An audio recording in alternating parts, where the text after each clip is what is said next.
Hello everyone, আসসালামু আলাইকুম। গুরুত্বপূর্ণ আজকে কিছু আপনাদের ইনফরমেশন দেব। তো আজকে আপনাদের কিছু কথা বলবো।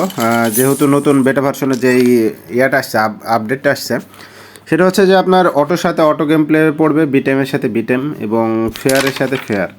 এই কথাটা অনেকেই বলতেছে, তবে হচ্ছে কথাটা 80%ই মিল আছে। কারণ আমি অনেক কাস্টমারের আইডি লগ ইন দিচ্ছি, যেগুলোর কয়েন টিসি করতেছি, সেগুলোতে দেখা যাচ্ছে কাস্টমারের ফেয়ার আইডিতে আপনার ফেয়ার প্লেয়ারই আসতেছে। যখন গেম বাইরে লাগছে তখন দেখা যাচ্ছে যে ফেয়ার প্লে আসতেছে। তবে অনেক ক্ষেত্রে আবার এটা না, যে যেমন আমার আইডি একদমই ফেয়ার আইডি, এটাতে কখন হ্যাক ব্যবহার করা হয়নি। তবুও দেখা যাচ্ছে বড় যখন টেবিলে গেম প্লে করতেছি তখন অটো প্লে আসছে, বিটেম আসতেছে, সব রকমের হ্যাকই আসতেছে।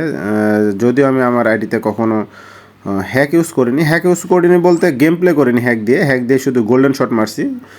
তবুও এটা আজ থেকে 1.5 মাস 2 মাস আগে। তো যাই হোক, তবে এখন আপনারা অনেকেই সাবধান হয়ে যাবেন যারা হ্যাক ব্যবহার করেন।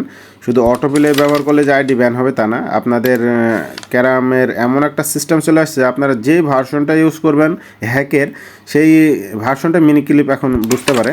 যদি আপনি বিটেম ইউজ করেন তাহলে দেখবেন যে আপনার বিটেম প্লেয়ারই আপনার সাথে গেম প্লেতে অপোনেন্ট আসবে।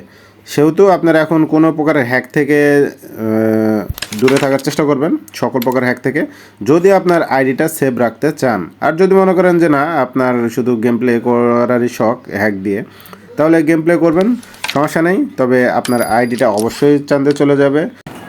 আশা করি আপনার আজকের ইনফরমেশনগুলো অবশ্যই ভালো লাগলো। তবে এগুলো মেনে চলবেন, হ্যাক থেকে দূরে থাকবেন, আইডি সুরক্ষা রাখবেন। ধন্যবাদ।